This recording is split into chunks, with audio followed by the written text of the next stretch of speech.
अस्सलामुअलैकुम। तो स्टूडेंट्स, अब हम स्टार्ट करने वाले हैं अपना दूसरा topic, fluid displacement type level measurement. ये डायरेक्ट मेथड का कहने के लास्ट ईयर्स में हमारे कोर्स में सिर्फ दो ही एक्सप्लेन किए गए हैं, तो ये भी आपने ज़रा गौर से समझना है जैसे आपने प्रीवियस को समझा था।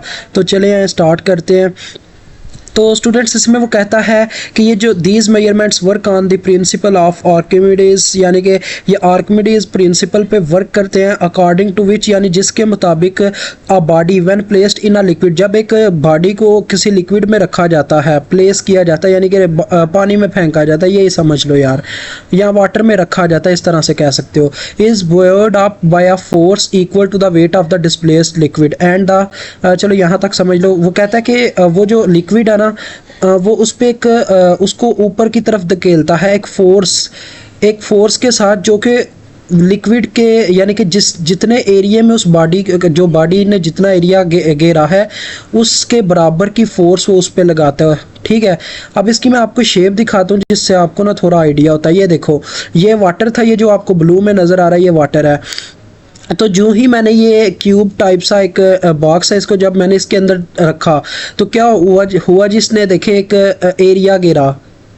ठीक है, इसने एक एरिया घेरा, तो इतने ही एरिया की फोर्स देखो एफ पी, इसने नीचे की तरफ फोर्स लगाई और पानी ने इसके ऊपर की तरफ फोर्स लगाई। ठीक है, यानी कि ये दोनों आपस में फोर्स बराबर से, ये ऐसे ही हुआ है स्टूडेंट्स। इसने एक्शन अप्लाई किया है तो पानी ने इसके ऊपर रिएक्शन अप्लाई कर दिया है। So answer is zero according to Newton third's law of motion. ठीक है, तो ये चीज़ हमें समझाई जा रही है आर्किमिडीज लॉ में। तो आगे आगे हमारे टॉपिक में गया, वो कहता है कि इतनी फोर्स लगेगी, यानी कि जितना ये एरिया घेरेगा, यानी बात वही आ गया स्टूडेंट से कि जितनी ज़्यादा ज़मीन होगी उतने का हिसाब देना पड़ेगा अपने रब को, तो जितनी दौलत रखोगे उसी लिहाज से। चलो, and the apparent change in the weight of body. और आपने कभी स्विमिंग पूल में आप कभी नहाए तो होगे स्टूडेंट्स, जब आपने देखा होगा जब आप स्विमिंग पूल में थोड़ी देर के लिए रहते तो आपको अपना जिस्म हल्का हल्का लगने लगता है, लेकिन जब आप वाटर यानी कि स्विमिंग पूल से बाहर निकलते तो आपका जो वेट होता है वो फिर आपको ऐसे लगता है जैसे आपसे जिस्म उठाया ही नहीं जा रहा। तो ये मेन चीज़ इसी प्रॉपर्टी की वजह से होती है। वो करता है कि जो अपीरेंट चेंज आता है, यानी कि हमारी जो हमने बॉडी उसमें प्लेस किया लिक्विड के अंदर, उसके वेट में जो चेंज आता है वो डायरेक्टली प्रोपोर्शनल होता है लेवल ऑफ लिक्विड के, यानी कि जितना लिक्विड का लेवल होता है इन विच इट इज़ प्लेस्ड, मतलब कि जितना एरिया बॉडी घेरती है ना उस लिहाज से ना लिक्विड जो है उसके बॉडी के वेट में चेंज लाता है। जैसे कि इसने एक एरिया घेरा हुआ है, देखो ये एरिया आप देखो कि कितना करा है, तो इसने ये जो पानी में एरिया घेरा ना, मतलब जितना अपना डिस्प्लेसमेंट रखा है, जितनी जगह ली है, उतना इसका वेट ना उस लिहाज से चेंज हो जाएगा। ये चीज़ वो कहना चाह रहे हैं।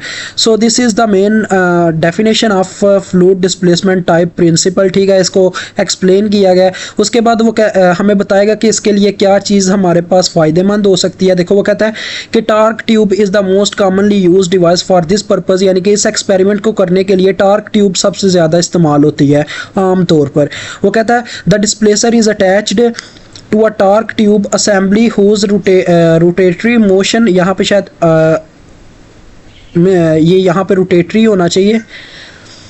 चलो, रोटेटरी मोशन, ठीक है, रोटेटरी का मतलब होता है रोटेट करना, अपने इर्द गिर्द घूमना। Is used for read out and control, यानी कि इसमें हम डिस्प्लेसर को अटैच करवा देते हैं अपने टार्क ट्यूब के साथ, जिसकी मदद से हम क्या करते हैं जी, रोटेटरी मोशन की रीडिंग ले लेते हैं। आगे लास्ट में वो बताता है कि अदरवाइज एक और वजह कि ये जो इंस्ट्रूमेंट है ना इज़ रग्ड, रग्ड का मतलब होता है मजबूत होना, स्ट्रांग तो लिख सकते हैं लेकिन रग्ड थोड़ा अच्छा वर्ड है, इस वजह से इस्तेमाल किया गया कि ये जो इंस्ट्रूमेंट होता है ना, जो हमारे पास फ्लूइड डिस्प्लेसमेंट होता है, टार्क ट्यूब इसके अंदर जो इंस्ट्रूमेंट इस्तेमाल होता है ये काफ़ी मजबूत होता है। और दूसरे नंबर पे ये कंस्ट्रक्शन, यानी कि अगर इसको बनाना पड़ जाए तो इसकी कंस्ट्रक्शन भी काफ़ी सिंपल है, आसान है। एंड रिलायबल इन ऑपरेशन, और ये काफ़ी हमें रिलायबल वैल्यूज़ देता है। रिलायबिलिटी हमने स्टडी की थी स्टूडेंट्स फर्स्ट चैप्टर में, जिन्होंने नई लेक्चर लिया हुआ वो जाके अभी ले सकते हैं।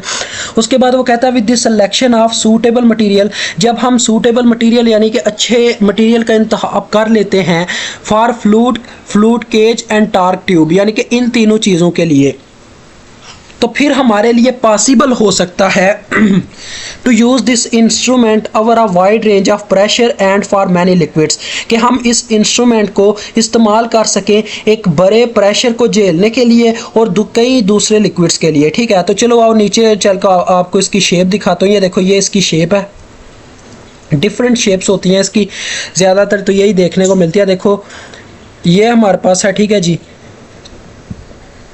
तो ये इसके अंदर एक लगा हुआ है हमारे पास, ये हमारी वो बॉडी है, इसको हम प्लेस करते हैं इसके अंदर। देखो अब ये बॉडी जो जो वाटर टैंक ऊपर आता जाएगा इसका ना, ये ऊपर होता जाएगा, और जब इसको प्लेस करेंगे ये पुलिस ऊपर लगी हुई हैं, तो काउंटर वेट के लिहाज से इसका हमें वाटर का जो लेवल है ना पता चलता है। यहाँ पे इस तरह से लेवल मेजरमेंट होती है, ठीक है, समझ रहे हो ना मेरी बात को। ये काफ़ी सिंपल है